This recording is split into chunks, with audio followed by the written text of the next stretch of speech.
देखो, अखिलेश यादव जी को लगता था कि जैसे कि वो यहाँ से चुनाव किसी को भी लड़ा देंगे तो वो जीत जाएगा, उनके परिवार से कोई भी आएगा तो लड़ जाएगा, जीत जाएगा। मैं अखिलेश जी से मैंने पहले ही कहा था, हमने अखिलेश जी अगर यहाँ चुनाव में वास्तव में यदि लड़ना है, आपको चाहते हो लड़ाई हो, तो आपके सिवाय कोई ऐसा समाजवादी पार्टी में है नहीं जो लड़ सके, क्योंकि भाई हम लोग डिम्पल को हरा चुके हैं। तो कुल मिलाकर अब अखिलेश यादव जी ने मेरी बात मानी, अच्छा है, कम से कम एक चुनाव रोचक हो, चुनाव अच्छा हो तो मज़ा आता है। और हम कन्नौज में जन्मे लोग जरा दूसरी मिट्टी के बने हैं, जरा बराबरी का यदि मुकाबला नहीं होता है तो अच्छा नहीं लगता।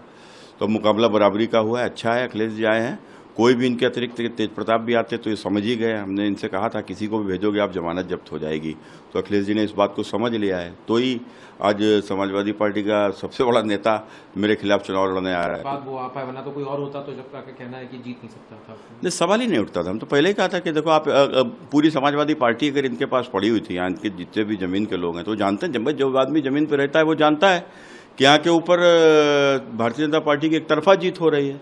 तो कुल मिलाकर समाजवादी पार्टी 80-90% खुद ही मेरे साथ खड़ी होती। अब जो लोग अभी अंदर से मेरे साथ में थे, बाद में खुल के मेरे साथ आ जाते। तो कुल मिलाकर 80-90% पोलिंग पर इनका बस्ता भी नहीं लगता। तो खैर, अब अखिलेश जी आए हैं तो, लेकिन आप देखिए कन्नौज में तो सदैव इतिहास रचने की आदत है। 4 जून को एक नया इतिहास यहाँ लिखा जाएगा। डिम्पल के बाद अखिलेश जी भी पहली बार चुनाव हारेंगे। मतलब साइकिल नहीं चल पाएगी और कमल ही खिलेगा कन्नौज में। अब आज अगर हम कहेंगे आपको ऑन रिकॉर्ड तो लोगों को शायद लगेगा कि, लेकिन आप जनता का जो मूड देखोगे, ये उत्तर प्रदेश का सबसे बड़ा सांप्रदायिक चेहरा अखिलेश यादव है। और ये जो अखिलेश यादव माने आतंकवादियों के पोषक, अखिलेश यादव माने माफियाओं के सरपरस्त, अखिलेश यादव माने राम मंदिर का निमंत्रण ठुकराने वाले, अखिलेश यादव माने सांप्रदायिकता के कारण वोट की राजनीति में मुख्तार अंसारी के घर जाएंगे, लेकिन उत्तर प्रदेश के पूर्व मुख्यमंत्री पूज्य बाबू कल्याण सिंह जी के अंतिम दर्शन को नहीं जाएंगे।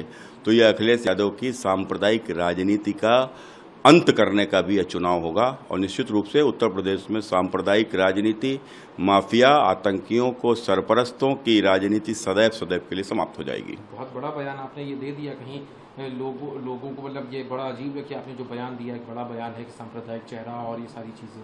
अच्छा, एक बात बताओ कि आपने देखा कि मुख्तार अंसारी जो दुर्दांत माफिया जिसके वो सजा पड़ चुकी थी, उसकी मृत्यु के बाद उसकी कब्र पर फातिया पढ़ने अखिलेश यादव जाते हैं। क्यों जाते हैं?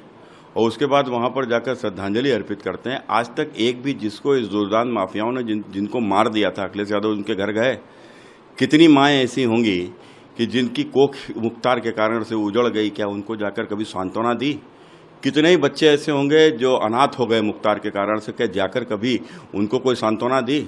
कितनी बहनें ऐसी हैं जो विधवा हो गई, जिनके माथे से सिंदूर पूछ गया, कभी जाकर उनको सांत्वना, उनके घर कभी नहीं गए, लेकिन मुख्तार माफिया के घर पर चले गए। तो ये सब क्या है?